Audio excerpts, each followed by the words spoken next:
नमस्कार। जय हिंद। पूर्णचंद्र कांडपाल आज आपसे हिंदी में बात करता हूँ। Episode number 334।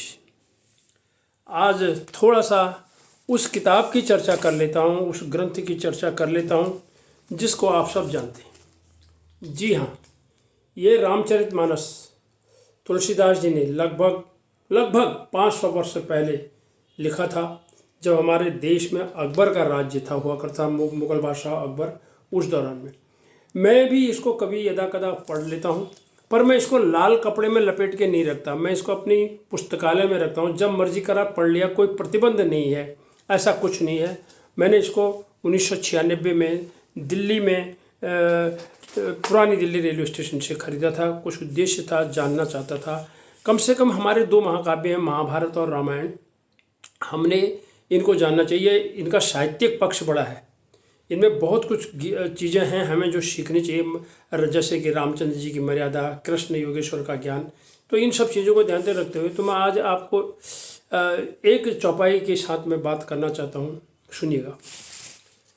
वो चौपाई है, नारी स्वभाव सत्य जग कही, अवगुण आठ सदा उर रही। नारी स्वभाव सत्य कवि कही, अवगुण आठ सदा उर रही।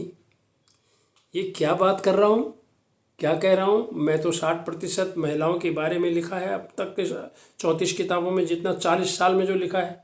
हमारे देश में तो महिलाओं के साथ अन्याय अत्याचार हुआ है, पुरुष प्रधान समाज ने उनको दबाया है। मैं उनका पक्षधर हूँ, उनको न्याय मिलना चाहिए।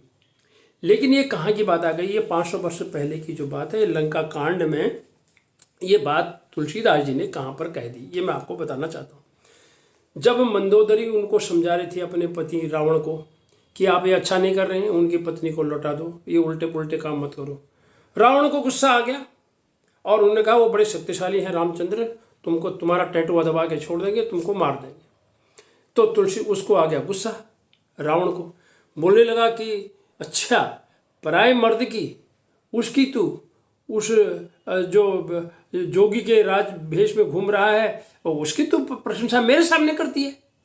इस गुस्से में आ करके उसने संपूर्ण नारी जाति को लपेट दिया और लपेट करके कह दिया, तू नारी वही नारी है जिनमें 8 अवगुण होते हैं। और उन 8 अवगुणों को धड़ाधड़ उसने गिना दिया। क्या ये झूठ बोलती हैं, और ये प्रपंच करती हैं, ये निर्णय नहीं ले पाती हैं, ये एक विचारधारा पर टिक नहीं पाती हैं, ये माया रचने में ये बड़ी शातिर होती हैं, ये बाहर से दिखती कुछ और हैं, अंदर से कुछ और होती हैं, ये अपने आप को चतुर सिद्ध करना चाहती हैं, इनमें स्वच्छता का अभाव होता है, ये बड़ी चंचल होती हैं, आदि आदि आदि जितनी बुराइयां थी।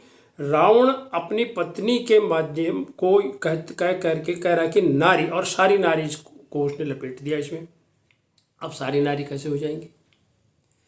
तुझे अब गुस्सा निकालना अपनी पत्नी पर है। तो तुलसीदास जी ने रावण के माध्यम से, रावण ने जो बात अपनी पत्नी से कही, उस माध्यम से उसने ये यहाँ पर ये चौपाई में लिखा गया है। अन्यथा मैं तो ये कहूँगा, ये व्यक्ति पर होता है। क्या पुरुषों में ये अवगुण नहीं होते, महिलाओं में नहीं होते? आप इतिहास की उन नारियों को देखिए जिन्होंने बहुत कुछ किया हुआ है ऐसा, तो उनका ज्ञान देखिए, उन्होंने नाम कमाया है इतिहास में, स्वर्णाक्षर में उनका नाम है। तो हम सिर्फ इतना कहना चाहते हैं कि जो है पति के प्राणों की संकट पर जब मंदोदरी ने देखा अब ये जाने वाला है रावण, ये मारा जाएगा, तो उन्होंने तो विनती की थी और वो कहने लगा तू मुझे डराती है, और इसलिए वो उन्होंने ये ऐप गिना दिए और तुलसीदास जी ने उसका वर्णन कर दिया। और किन नारी स्वभाव सत्य सब कहीं, अवगुण 8 सदा, इनके दिल में 8 अवगुण होते हैं और 24 घंटों ये प्रपंच करती हैं। तो अब हम सिर्फ इतना ही कहना चाहते हैं, पुरुषों में भी ये अवगुण होते हैं, स्त्रियों में भी ये अवगुण होते हैं।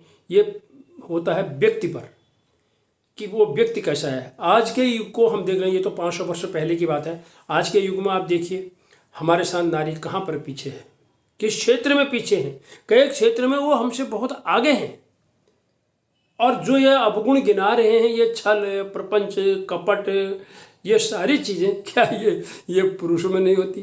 पुरुष लोग कहते होंगे कि मैं ये कह रहा हूँ। तुलसीदास की बात को उन्होंने क्या कहना चाहा है, तुलसीदास ने जो लिखा है वो तो रावण अपना गुस्सा निकाल रहा अपनी पत्नी पर, क्योंकि उन्होंने रामचंद्र जी की प्रशंसा कर दी थी रावण के सामने। रावण का गुस्सा और तेज हो गया और उसने इतनी बातें कह दी, तुम ऐसी हो, तुम ऐसी हो, तुम ऐसी हो, और वो उन्होंने रामचरितमानस के लंका कांड में इस चौपाई में लिख दिया। अन्यथा हमें इन जो काव्यों में जो साहित्य लिखा है उसको ध्यान से लिखना चाहिए, पढ़ना चाहिए। और इसको एक चीज़ और मैं बता देना चाहता हूँ, इसमें 4 चीज़ें आगे लगानी चाहिए। कब कहा, किसने कहा, किससे कहा और क्यों कहा। कब कहा, वो जब गुस्से में आ गया रावण। क्यों कहा, क्योंकि वो तमतमा गया था, उसकी प्रशंसा कर दी थी। और किससे कहा, मंदोदरी से कहा। और क्यों कहा वो आपको मैं बता ही चुका हूँ। तो यानी इनको मैं कभी कभी कहता हूँ 4W, यानी 4, ये why, what, where, who, when, इनको आप लगाएंगे तो आपको ये पता चल जाएगा ये क्यों कहा गया। इसका पूरा संदर्भ रखना चाहिए। महिलाओं पर जो ये बात कही गई है सिर्फ मंदोदरी पर गुस्से में रावण आ गया था और तुलसीदास ने वो लिखी थी। इन्हीं शब्दों के साथ नमस्कार। रामचरितमानस का अध्ययन करते रहिए।